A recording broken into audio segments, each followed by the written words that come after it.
Hello, everyone, and welcome back.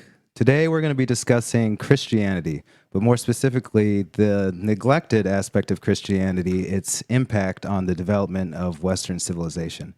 Now, I say neglected because it has been fashionable, and I agree that I have been guilty of this as well, to bash Christianity as a series of fairy tales that are no longer relevant for the world that we live in. We've had discussions on the show in the past about Sam Harris and Jordan Peterson's debates on the meaning of myth and the importance of sacred in the development of a person individually and of society collectively, and whether or not you can even have a functioning society without an idea of the sacred or of myths that tell us what the sacred is and how to value it. Now, that said, this in just the past couple of weeks with the burning down of the Notre Dame Cathedral, we saw a display, I'd say, of these two different ways of viewing Christianity. Right in the aftermath of the cathedral burning down, we saw an outpouring of grief and sympathy for what the cathedral represented, the efforts of the individuals who built it, the love that they put into building it. But then we also heard cries of how unfair it was that so much money was being spent to rebuild it, when much of that money could be spent instead on the poor and the impoverished. Now, I'd say that obviously those two things aren't mutually exclusive. You can have an outpouring of grief and sympathy and money to rebuild a cathedral, and you can also have a care for the impoverished and for nature in general. But this is typical of the stance that I think that we come across when we discuss Christianity or when we discuss the church and the role that it's played in the West, is whether it's viewed from more of a Marxist perspective, that it is just a source of oppression and has been holding back, the West in terms of science and progressivism and liberalism, or whether we should just get down to good old family tradition and return to the Bible, and then all of our social ills will be mended. Now, that said, we've been reading a really interesting book by the sociologist of religion, Rodney Stark. His book is called The Victory of Reason: How Christianity Led to Freedom, Capitalism, and Western Success. Now, that title in and of itself seems right in your face. Quite a revisionist history if you've ever heard of one. But it raises up a whole slew of questions. And through reading the book, you notice that you are, in many ways, you're knee-jerked thinking, no, there's no way that Christianity could have had such an impact. Part of you that's indoctrinated in this system that views Christianity as backward and oppressive, thinks in terms of Christianity as being the Dark Age religion. It's a time when superstition and myth ruled Europe, and there was no technological innovation until 18th, 16th, 17th, 18th century revolutionaries were fought against the church, fought back against all of these backwards fairy tales. But he makes a very, very compelling case throughout the book that in fact, the Christian belief system has at its core some of these foundational, what we would take now as common sense ideas of the world that were the genesis to the creation of science, to the idea that individuals should have liberty and that they should be free, to the fight against slavery that persisted for centuries, and to the idea that government should be held accountable to the people, and that in fact, a tyrant is not sanctioned by God, but that the people have the right to take down a tyrant if he is corrupt and sinning against nature. Now, we'll get into many different, how this argument plays out and some of the historical specifics, but I think that one of the best places, really, to start to examine this, how it is that Christian beliefs could possibly be responsible for some of the best things in life that we take for granted today, is to look back and identify the beginnings of Christianity, to look back and see when it emerged on the world stage and what the culture it emerged into looked like, and how exactly this differed from the previous culture. That way you can see the genesis, you can see the matrix that was forming at that early stage, and there's no better place to do that than with the life of Paul. And I know Harrison knows quite a bit more about Paul than I do, but just looking at his Christian ethos, he didn't really have a conception of Christ as we do get in the Gospels. He didn't have an idea of Christ, crucified in a physical way. For him, Christ was much more of a God figure, a supernatural figure that was crucified. And his crucifixion that Paul experienced on the road to Damascus was an experience of the sacred that was radical. It's a radical and revolutionary break from the life and times of other Greco-Roman religions. Because for most Greco-Roman religions, it was mostly, they didn't even have a word for religion. There wasn't any idea that you could belong to a tribe and then also have the religion of another tribe. If you were in a tribe, you were just part of that ethos. You had that character of that tribe. Every tribe had a different character. And if you wanted to adopt the rituals of another tribe, which what we would probably say would be their religion, then you were committing a grave sin against that tribe. You were basically, excommunicating yourself. Separation of church and state was stipulated by Jesus when he said, "Render therefore unto Caesar the things which are Caesar's, and unto God the things that are God's." And it was in the City of God, the book, The City of God, by St. Augustine, that he wrote that while the state was essential for an orderly society, it was still not in and of itself legitimate. It didn't have any legitimacy outside of the legitimacy given to it by God. He wrote, "What are kingdoms but great robberies? For what are robberies themselves but little kingdoms? The band itself is made up of men. It is ruled by the authority of a prince. It is knit together by the pact of the confederacy. The booty is divided by the law agreed on. If, by the admittance of abandoned men, this evil increases to such a degree that it holds places, fixes abodes, takes possession of cities, and subdues people, it assumes more plainly the name of a kingdom, because reality is now manifestly conferred on it, not by the removal of covetousness, but by the addition of impunity." So you see here this distinctly anti-government, in fact, revolutionary spirit within the church by one of the great, doctors of the church, St. Augustine. And this was not an anomaly either. And from the beginning, since the fall of Rome, he argues in his book, Rodney Stark, it was an apocalyptic event. True, the fall of Rome was an apocalyptic event for most peoples, but it actually led to a great outpouring of technology, of innovation, and of thought that led people to, over the course of many centuries, while they were rebuilding their countries, their respective countries, and within the bosom of the Christian church, nourished by a Christian mythos, to develop these ideas that were anti-imperial and revolutionary and more geared towards the impoverished, more geared towards the cherishing of the free will of individuals, which was really unheard of in Greco-Roman times. For example, Aristotle believed that slavery was a necessary evil just because if there were no slaves, then how are we going to just sit around and write philosophy? You have to have slaves for that. But it was radically different for Christian theologians and the lay people of that time, that even though slavery was imposed across Europe after the fall of Rome, just because Rome had many slaves, but just they didn't have the military anymore to enforce slavery. But slavery sprung back up. But it was Christian theologians who saw that if we were all brothers in Christ, then it was a moral imperative to free slaves.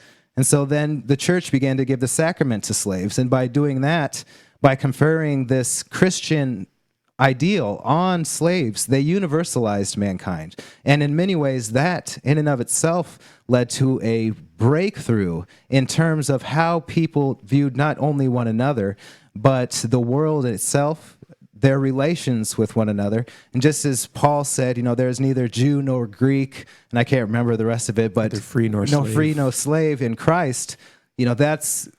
That was the foundational ethic that made for a it made it impossible to view the world in parochial and tribal ways that we see a resurgence of now. And we obviously see it as a negative, as a step backwards. But in large part, this universalization of consciousness and of bestowing on all people the right of being a human being was fundamentally in the West a Christian fruit, a fruit of Christianity. Well, when you, from the perspective of someone like living today, I think, like you said at the very beginning, like we tend to look back on the past as being the source of all evil, essentially. So we look back at our Christian history and tend to think that all of the evils of either the present or past evils were a result of, let's say, Christianity. And so there's this tendency to see even the present in terms of the past, but in terms of that negativity. So if the church was responsible for all of those past evils, it's also, it bears the sins of its fathers, essentially. And it is still a force for evil because of that. But it's really a simplistic way of looking at history in general, because like in every time period, like in the present and in every previous present, like it's not like any period of time was strictly completely evil. Like there was no good that came into the world in any past epoch.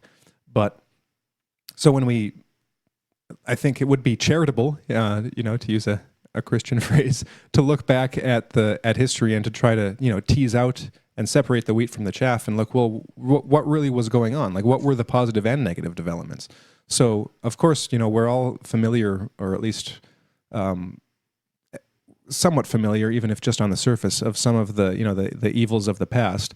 So if we think, well, the first things that come to my mind if I'm thinking of, okay, evil Christianity in the past. So you've got like the Inquisition and the Crusades. You've got imperial like Christian rulers enforcing or spreading the gospel at the with the sword, essentially, and gaining converts and taking over and conquering people, and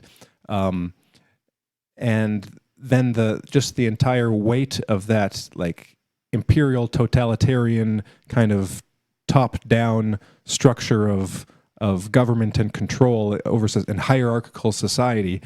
You get just it's essentially like the patriarchy, or how the feminists think of the patriarchy, right? It's this monolithic bad thing. But look at the positive developments. So you mentioned like slavery. Well, it was Christians primarily who abolished slavery, and the reason, like you said, was because within the Christian dogmas there is an implicit and often even explicit universality in the in the ethics, in the morality. So you go back to Paul, that famous quote from Paul. Like if you read Paul, one of his letters was the shortest one in the Pauline corpus, the epistle to Philemon, and this is a letter to it's addressing a slave, like a runaway slave, and at no point does Paul say that slavery is a bad thing, but there's still within Paul's approach this implicit attitude that would later, when looked at, you can read Paul and see, well, he may not have denounced slavery, but it's implicit in what he's writing. You can see how later generations would read texts like those in the New Testament and say, oh, well, maybe slavery isn't such a good idea, because this slave was Onesimus, I think was his name. I can't remember for sure, but basically it translates as useful, I think. That was the slave name, useful slave, essentially. And slaves were accepted as Christians. So it wasn't this exclusive thing, there's neither free nor slave, that everyone was the same. Everyone had the same status within that new identity group, the new Christian community. And so even if at points, some passages in Paul might seem exclusive, because they were at the time, it's like he still created a group. You were either Christian or you weren't Christian. But the new group was inclusive in a way that all other groups were not, because he did have this kind of like revelatory, like transformational experience. I'd think of it in terms of like Dabrowski, this positive disintegration, where all the old way, the old Paul and the old ways in which he saw the world and saw himself kind of disintegrated, and this new Paul came about, which he kind of identified with Christ, and so like in this transformation, you can see it as kind of like a rejection of not only his past self, but a rejection of like everything bad he saw in the options available at the time. He was basically creating a new option, a new way of like approaching, a new way of seeing the world, of seeing the self, and seeing the community, and that the universality implicit within that actually is what has led to so many positive developments, over the past 2,000 years. Of course, there have been negative developments, like there always are, but we have to give credit to the positive too. So, with the abolition of slavery, it's like there are movements, they started in Europe essentially, and like so there's often, well, to kind of broaden the conversation of like from strictly speaking Christianity to just like Western civilization, there is especially in like the left and like university academic critiques of Western civilization, there isn't really an acknowledgement that actually some good things came out of Western civilization too. Like it hasn't all been imperial bloodlust and conquering and etc. They're like the West actually were the ones to abolish slavery. And so you never really see that brought up as a point. It's like, well, yes, like in the United States, for instance, yes, there were slaves, and that was a bad thing, and everyone kind of acknowledges that. But how many people really acknowledge the fact that slavery was abolished? It's like, and how, like, to realize like what a remarkable thing that actually was. To think that there was this, like the slavery as an institution was around for millennia. Like as far back as you look in like so-called civilization, like since ancient Near East times, it's like there have been slaves and there has been slavery, and everyone has enslaved everyone else, and people have enslaved like each other too. It wasn't always race based, and it was often like it was like in Rome, for instance, like there were Roman slaves in the Roman Empire. And then there were the slaves like that from the conquered peoples. Anyone could be a slave given the right circumstances. But like who ended that, and why did it end? So you go back to the ideas in Christianity, and there is this idea of this universality in Christ, as they put it, as Paul put it. So what happens is like when a new value like that, a new idea gets introduced into like the history of thought and of ideas and ideas in practice. It's like that kind of permeates to the point where you're always going to get people. You're always going to get negativity and evil and ideas perverted for ulterior aims. But when a new idea gets introduced, it's like that permeates, and then it's like, so now you've got this idea spreading of everyone has value, and so I don't know, you need someone to first of all say it, and then through the spread of this religion, it's like then it gets propagated throughout history and through time, right? Right. Well, how are those debates that you see Jordan Peterson engaging in with people like Sam Harris? I mean, they're usually framed in this idea of, do we really even need the sacred? And then the people debating Jordan Peterson will define the sacred as a bunch of silly stories, and then you're kind of left with this. There, you see them, and they're like, why does he think that we need a bunch of silly, stupid stories? I can't believe that he thinks we need stupid stories. But what Jordan Peterson is saying that, obviously nobody thinks that we need to keep every stupid story that has ever been written and to base our lives around that. But the thing is that's not what's at stake here. What we're talking about with the sacred is, clearly these people have never experienced anything like the sacred, and most of us probably never will, especially to the level that we're talking about here with St. Paul and monks and mystics and all these people having experiences that radically changed their value system in ways that they viewed the world completely differently. And it wasn't when they experienced the sacred, it created a psychic shift that led them to live their lives in a way that was better, and they provided meaning to the lives of other people. So in that sense, I mean, do you want meaning in your life or no? I mean, that's what arguably that's at the core is what a lot of these people are looking for when they're seeking the sacred.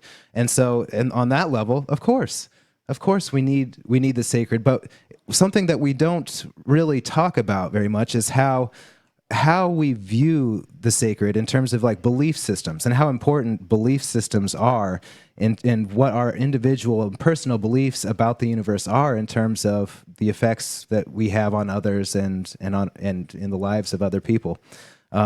Just for example, in Christianity, the belief that we all sin, correct, and that we have the personal responsibility to stop sinning was a big shift in terms of how people viewed their own personal responsibility. It placed personal responsibility and actually the individual at the center of political thought and religious thought, and how we viewed whether we should feel guilty about doing this or that, and our relationship with the divine. Because in Christianity, this problem of how we're supposed to orient towards the universe, how we're supposed to orient towards the sacred, was solved by the idea that, okay, so yes, life is miserable and it's full of pain and suffering, as everyone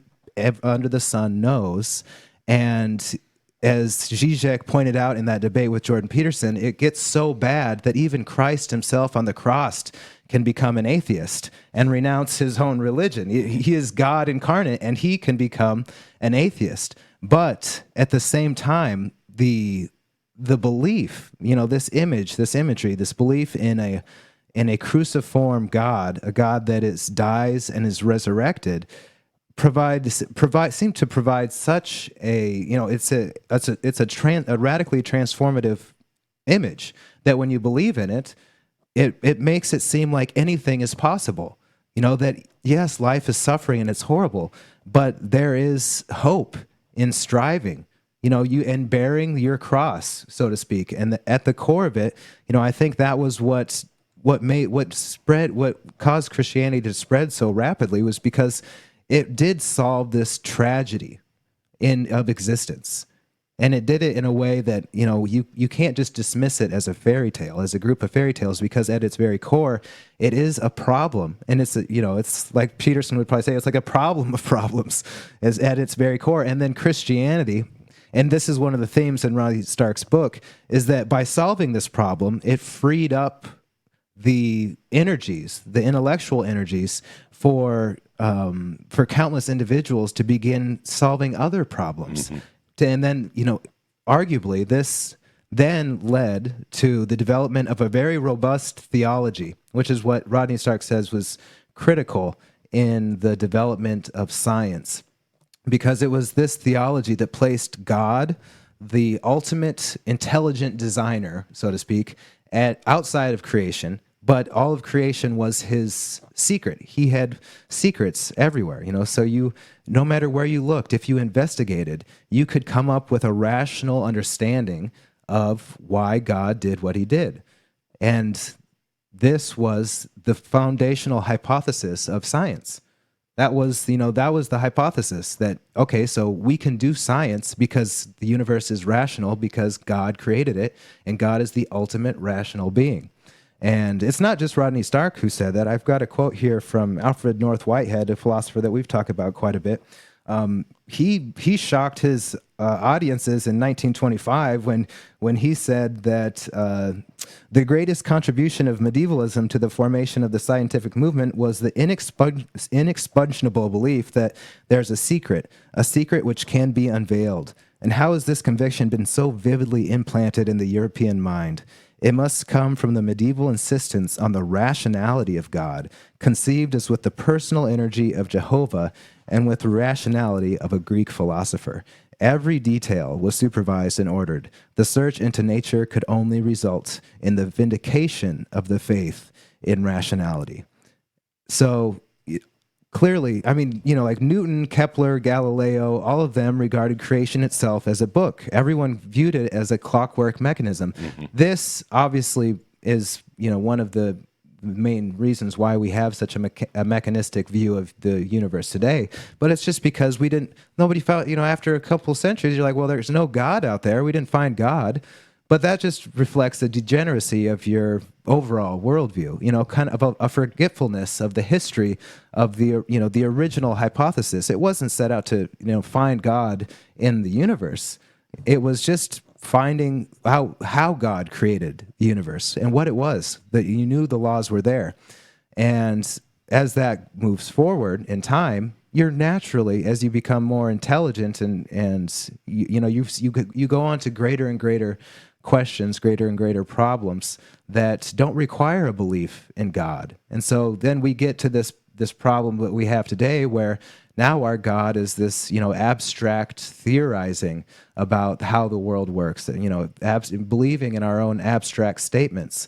And I think that, just reading about the history of Christianity and how the religious problem led to the scientific problem provides a bridge over that impasse. I don't know what that bridge is personally, but it just seems to me that, there's a way out when you know where the problem came from, what problem everyone's trying to solve with these abstract theories, and then, there's some way forward through that impasse. But well, it's interesting to hear you frame the problem in terms of a bridge, as though and I think one of the answers to the bridge question, what is going to bring us forward, is, like you were saying, Corey, it's a reverence for the sacred. It's a look to those things that are part of the mystery, part of what is higher than ourselves in the universe. It's a reverence, a humility for things that we don't understand, and a deep rigor and into the questions that we're asking, but also a kind of adherence to knowing what we know, at least at a very kind of basic moral and ethical level. You mentioned Jordan Peterson. I see him as a kind of Stark is, the parts of the book that I read, what he does is he cites famous people, theologians, scientists, royalty, who have done their little part in their corner of their position to carry forward, if not the letter of Christianity, then the spirit of it. And in looking at some of this, you come to realize that Western civilization, as we now experience it, at least in large part, all the successes that have been achieved have been, they're kind of invisible. We take them for granted. We don't realize where they have come from. So, like you were saying earlier, Harrison, the first thing that comes to mind when you think of historical Christianity, or at least a couple of the things that loom large, are all the destructive ways in which Christianity has been used in the name of wielding power, the Crusades and other such things. But there is this kind of invisible structure of rationality, of achievement, of goals that have been met by people who had this higher reverence for things. There's one passage in Stark's book, in a chapter called "The Rise of Individualism," that was quite interesting, and could have been written by Jordan Peterson himself. I felt the book was written in 2005, so I think it speaks quite clearly to the fact that these ideas are not just Peterson's interpretation of the values and the moral compass that Christianity has provided for people. Well, let me just read it here. It says, from the beginning, Christianity has taught that sin is a personal matter, that it does not inhere primarily in the group, but each individual must be concerned with her or his personal salvation.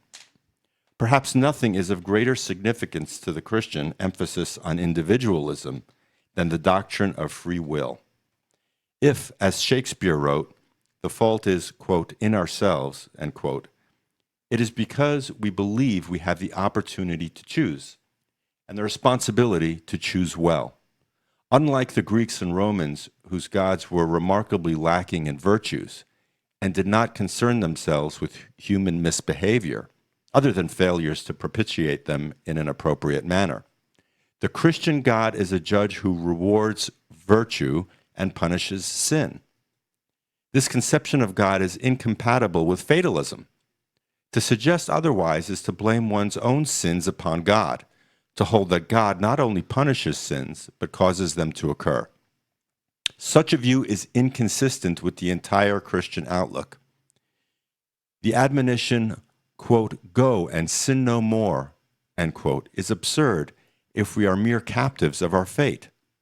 Rather, Christianity was founded on the doctrine that humans have been given the capacity and, hence, the responsibility to determine their own actions. St. Augustine wrote again and again that we, quote, possess a will, end quote, and that from this it follows that whoever desires to live righteously and honorably can accomplish this. Nor is this view inconsistent with the doctrine that God knows ahead of time what choices will be made.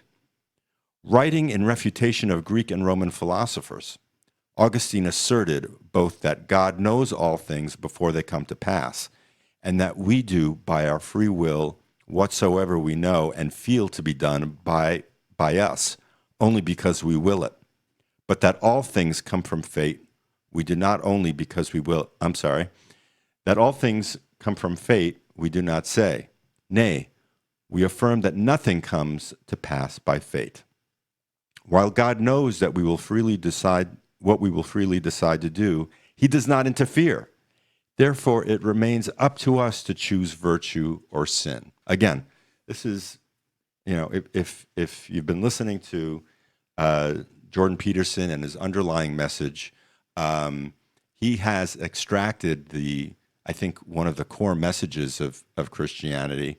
And you don't have to call yourself a Christian or identify with the trappings of the religion to acknowledge that these are very useful and valuable rules to live by. So that was one thing that impressed me. The book was written in 2005, and clearly there does appear to be a through line, a line of force that we can see being rebirthed and resuscitated by Peterson today. Well, since this is a show on Christianity, I'm going to just play devil's advocate for a minute here. So, like myself not having read the book, I'm interested to know more about it, maybe even read it one of these days.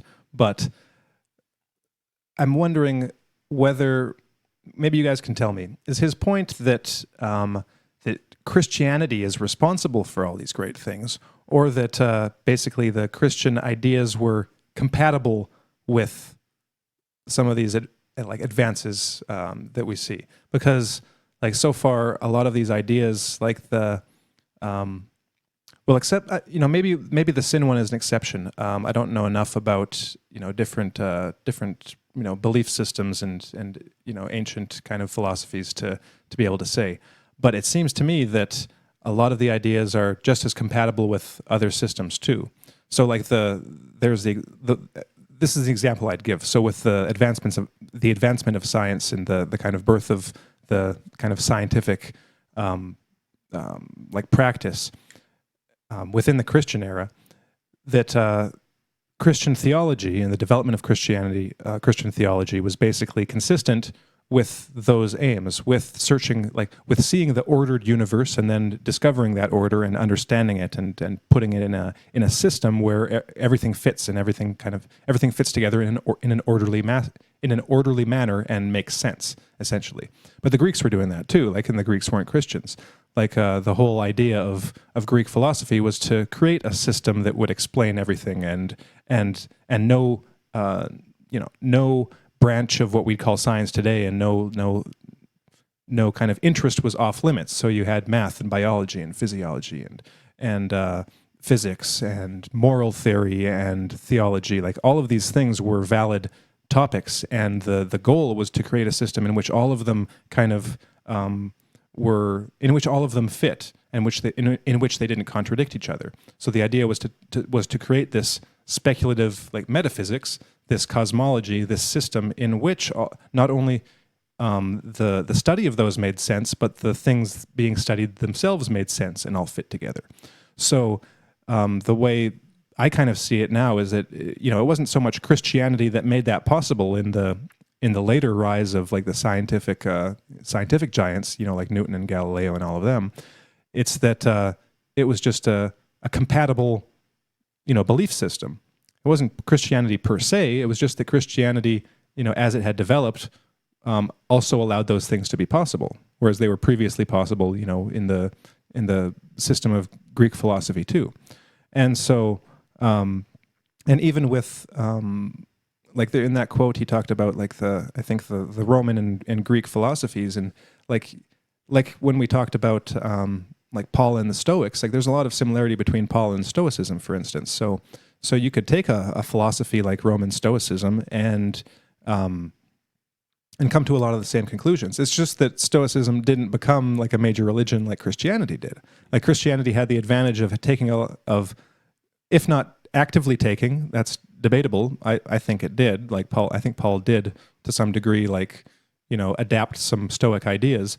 But the advantage that Christianity had was that it took this kind of more abstract system of a philosophical school and turned it into this community-based thing, more of what we today would call a religion, and that allowed it to spread as a cult at the time, where you become Christian, and then your friend likes you, and your friend says, "Oh, well, I like this guy, and maybe I'll become a Christian too." And that's in another of Rodney Stark's books, The Rise of Christianity. That's actually how he argues that Christianity spread, is because that's how conversion happens. It's through family and friendships that you make. It's not he actually argues that the rise of Christianity wasn't this great miracle, a lot of Christians today would say that, Christianity couldn't have become the religion it is today without some great miracle to allow its rapid spread. And he says, well, no, he actually looked at the statistics and the math and said, well, it's perfectly possible that it spread just through the mechanisms that we know,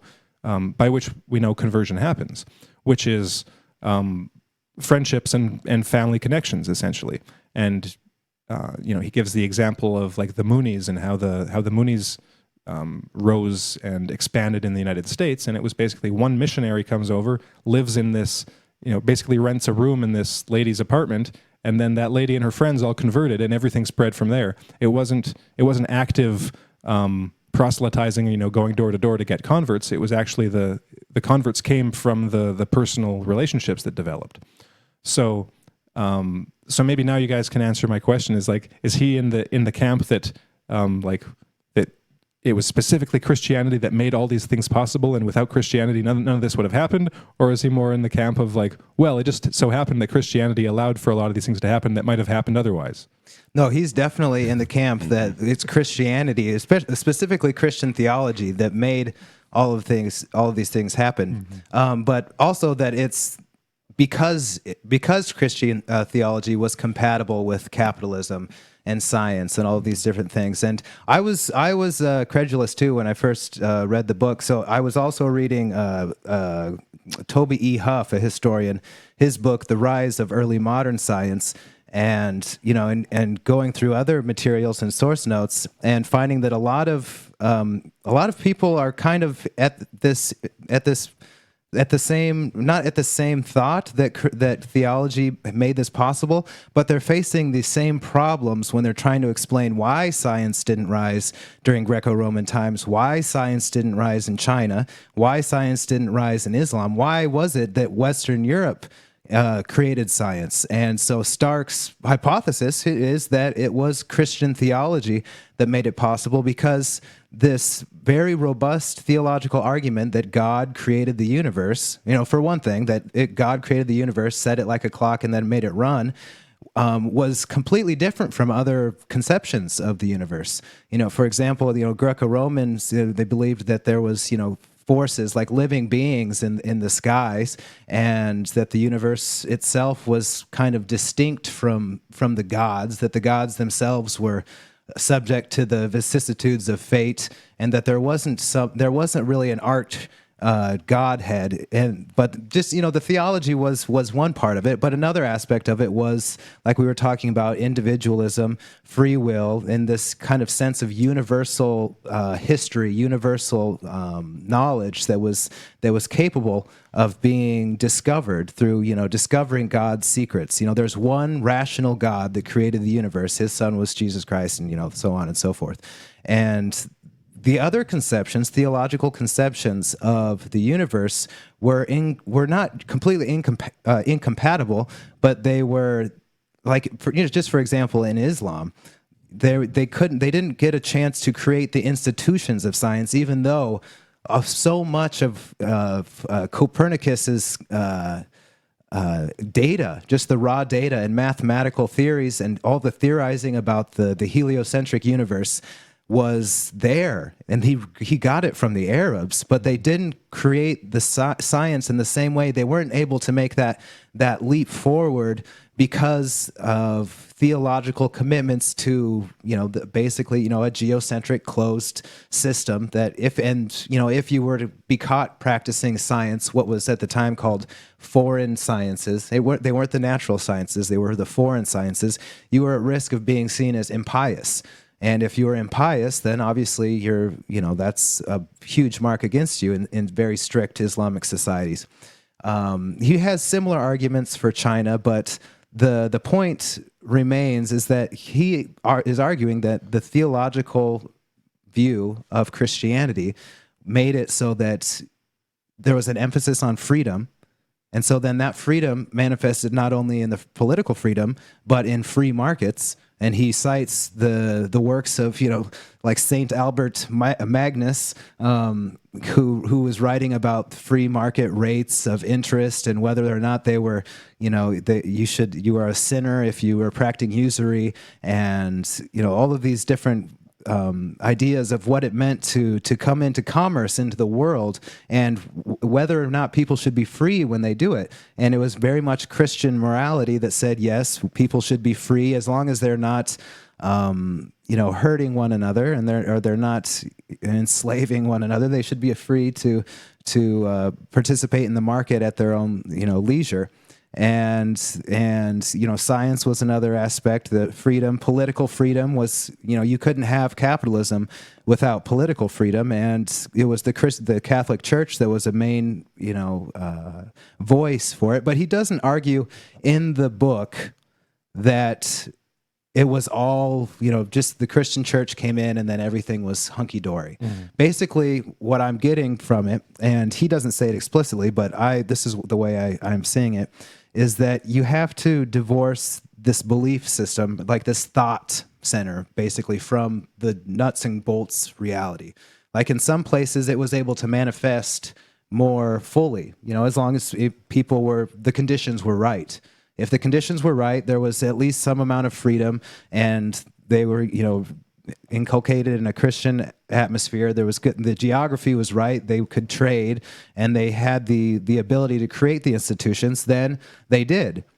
But in other areas, like for example, you mentioned the Inquisition and the Spanish Empire. Obviously, that was a very Christian society in quotes, but it didn't. It failed miserably because it was basically just living off the loots of other parts of the world, off of its empire.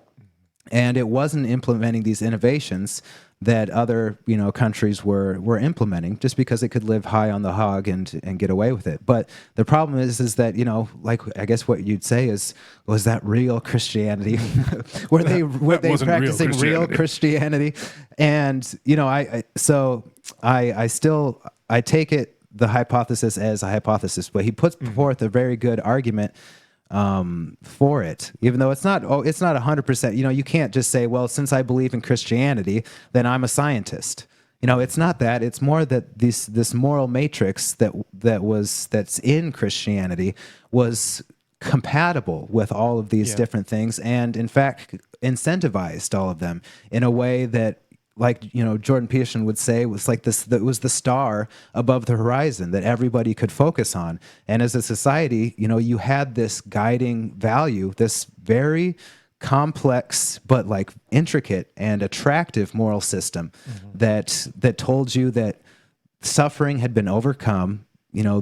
Evil had been conquered. You have life in heaven. Your sin can be forgiven if you want to, but you have individual responsibility to go out and to make the world a better place. And that led in and of itself to that, what he would say is that Protestant ethic, which there weren't any Protestants at the time, but that was the ethic that early Christians had.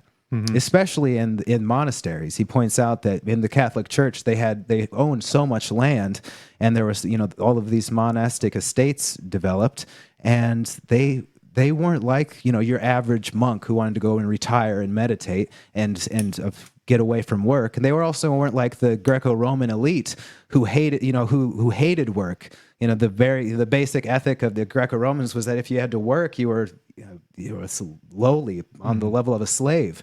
But rather, for these Christians, the monks in these early Christian communities, work was your duty. It was, if you avoided work, then you risked being sinful. Obviously, idle hands are the devil's plaything, or workshop, or whatever that saying is. And so they went to work literally every day and conscientiously developed large estates where they could grow and sell wine. They could, different supplies. They would look for new innovative technologies in order to increase their production. They created huge fish ponds because they weren't allowed to eat meat, a lot of them. So they'd create huge fish ponds and farm the fish and sell it to the local communities.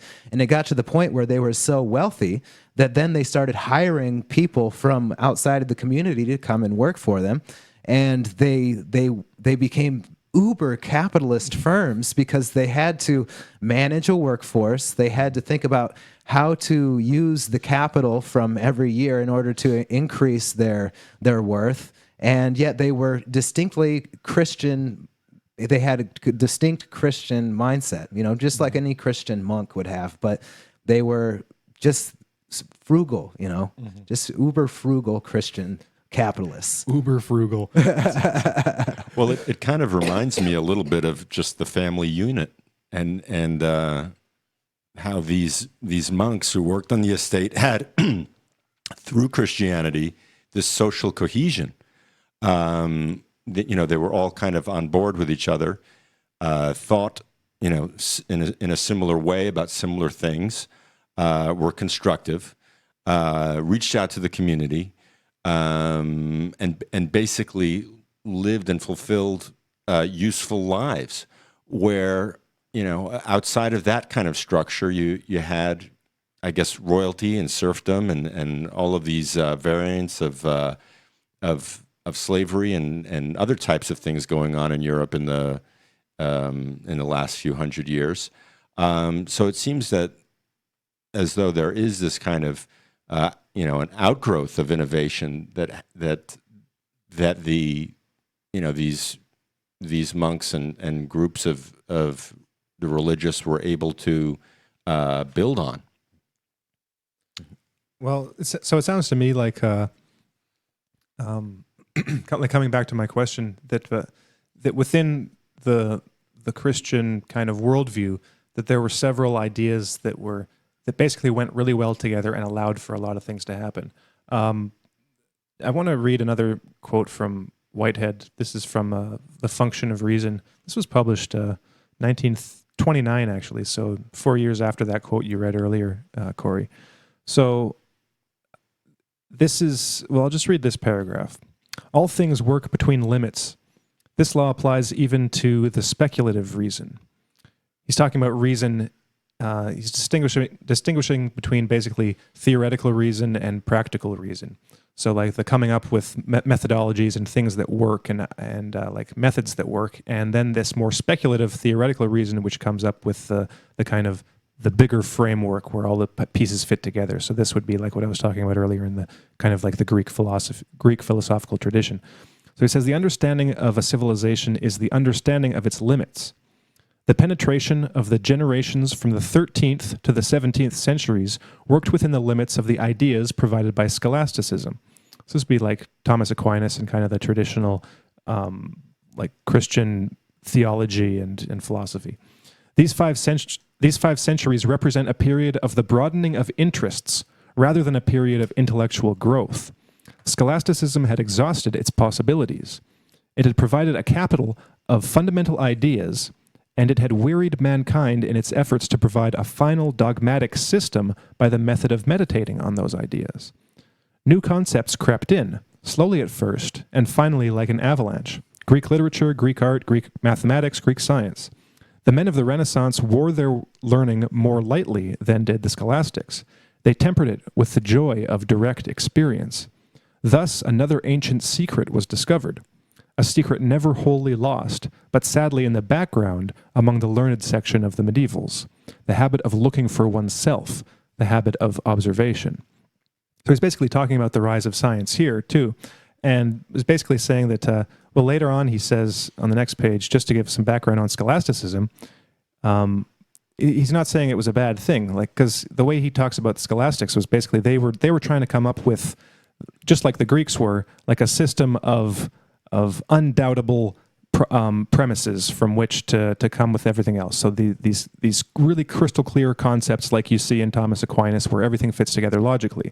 And then that's just a complete description of the world. There's nowhere else to go from that. It's just, well, here's the world and it all makes sense and we know it 100% with 100% certainty. And Whitehead's basically saying, well, that's not actually the way it works, and that can't be correct. Like there can be no dogmatism in speculative philosophy.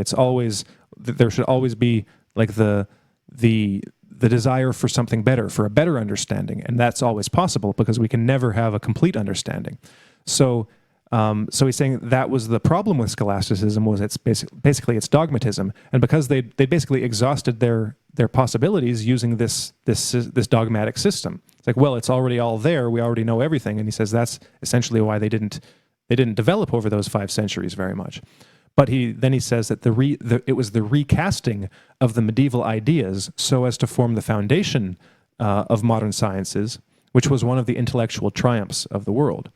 So again, this was also within the Christian tradition, but it was like something was going along in a certain way, but then another element got added in. So you had scholasticism, you had the theology, and it allowed for the birth of this science, but it needed an injection of something new, something novel that kind of that lack of satisfaction, right? Because the scholasticism could be termed like satisfaction in the way we were talking about it on the show we did on happiness. It's like, okay, it was complete, it was done, but you need to inject a bit of dissatisfaction in there. It's like, well, no, it's like there's more to it, and so it got out of the realm of the scholastic dogma to, like he said, like the direct observation, and that's where the new that's what allowed for like the birth of science, as we know it now, whereas previously it wasn't there. It was that empiricism that oh, well, I'm going to verify these things for myself. I can observe that.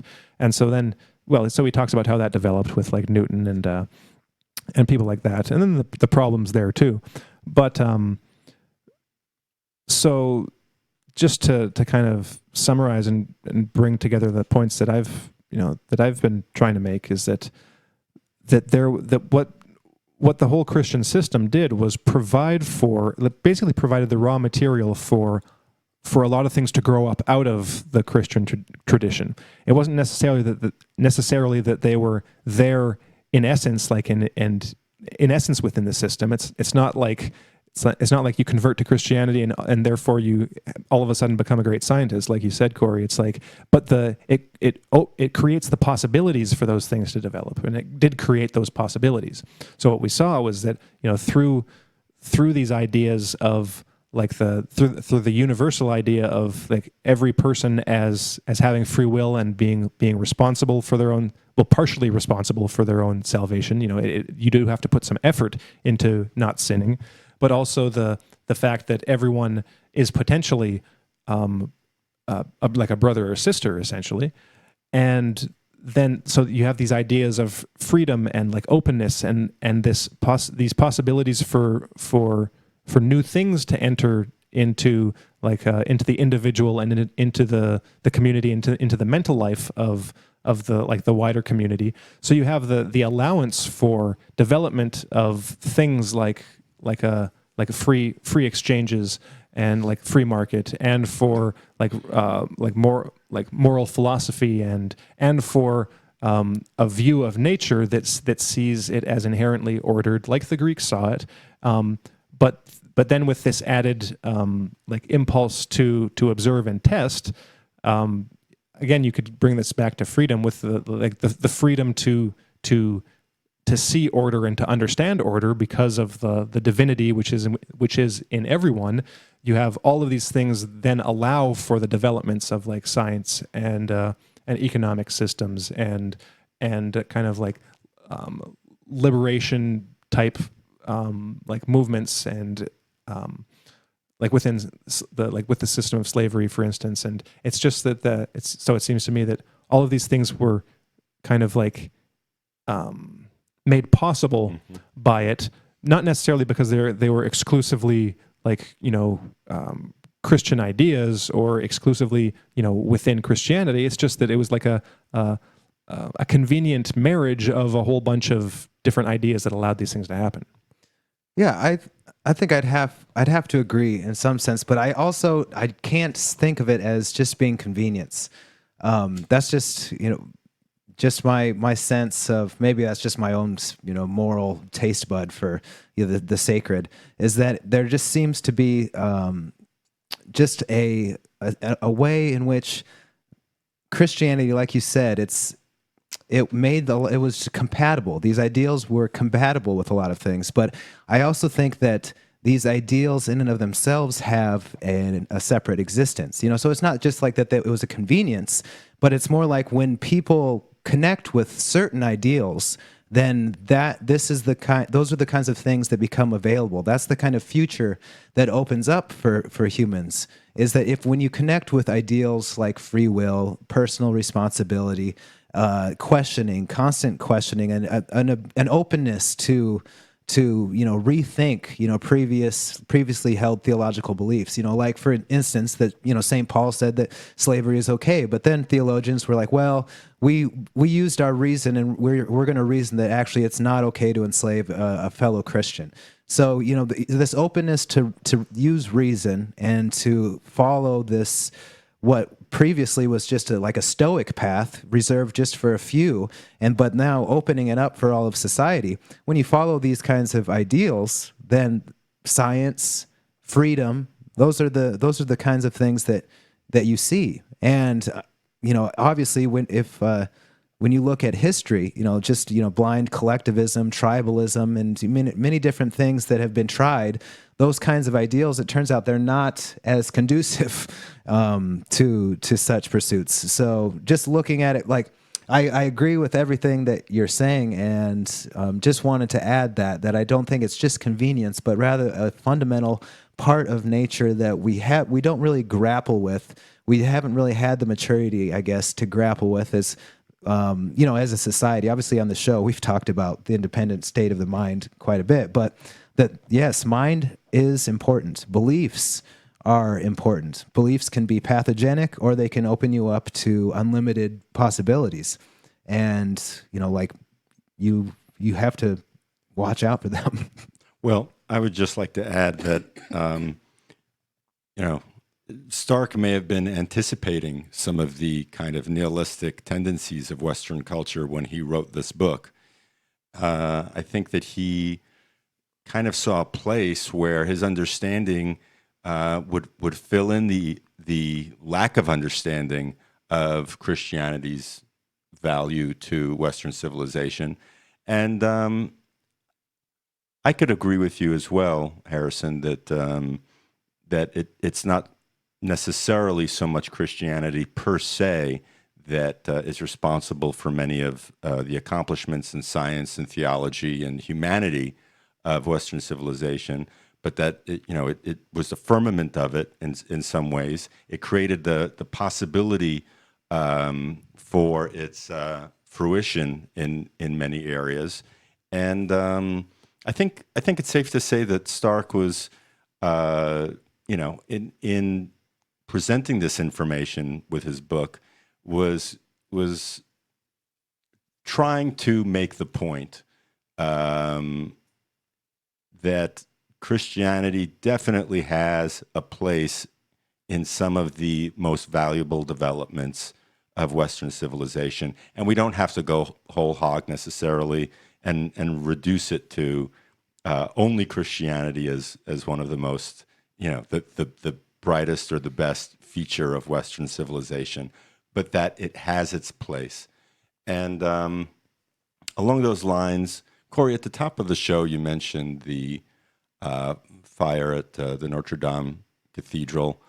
And I just wanted to take a moment here to kind of recap some of the major stories that we've been looking at for the past year or two, ramping up in the last 6 months, just to give a kind of overall picture of some of the developments that have, I think, are worthy of raising some eyebrows in terms of the persecution of, if not Christianity, then perhaps the culture or the traditions of Christianity in Western civilization over the past however many months or years.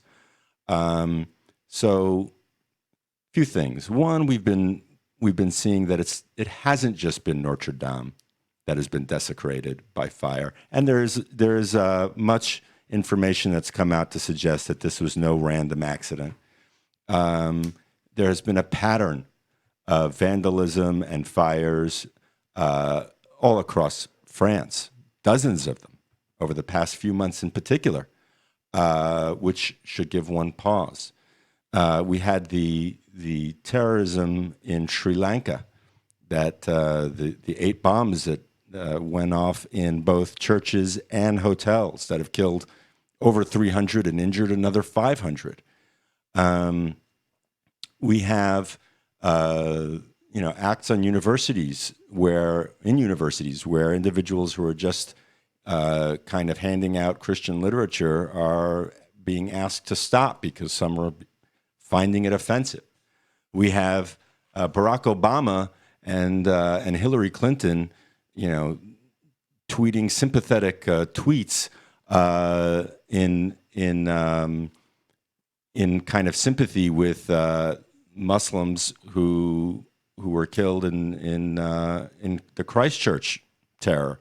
But when it's the Christians in Sri Lanka, it's Easter worshipers. They can't even bring themselves, or they're being scripted and told to present this information in a certain way and say, we have sympathies with the Easter worshipers, not the Christians. The list goes on. There's this whole kind of schism in Ukraine with the Orthodox Church there, trying to split off from what is a many hundreds of years old connection to the Orthodox Church of Russia, and some are comparing this to the schism of the 11th century. So there's this kind of social, political, religious attack on, if not the symbols of Christianity, then Christianity itself, and it's global, and it's all happening at the same time. And last but not least, some people kind of see the radical left, postmodern nihilistic attacks on the Constitution in the U.S. And the Christian values that the U.S. was founded on as a kind of a sideways attack on Christianity and Christian values itself.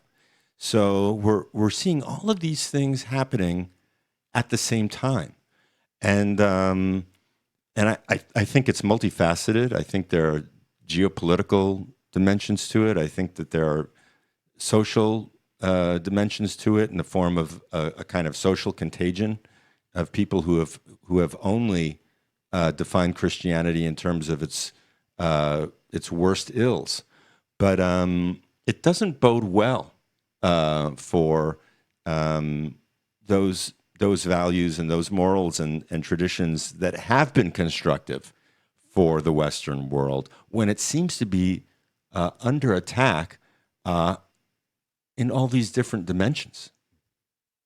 Well, yeah, thank you very much for that recap there, Ilan. I think that's really important to keep in mind is how Christian ideals are under attack. And I think we're going to wrap the show up. And before I do, I just wanted to read one paragraph from an article on Vidar that I think really strips these Christian values down to their core, so that even if you don't like Christianity, you hate it, you grew up Catholic and you hated the institution, we can all kind of share in what the values really are.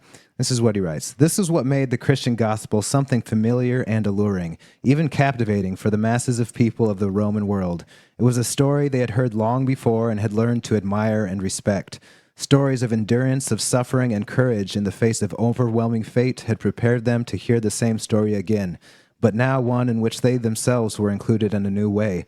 They themselves were invited to participate individually as protagonists and main characters. In the Christian story, each individual was required to repeat the story of the captain, to take up his or her own cross, and follow to the end of life, whatever that end might be. So on that note, take up that cross and bear it, clean your room. Thank you very much for listening in, everybody. Have a wonderful week, and we'll see you again next time. All right. See you, everyone. Bye.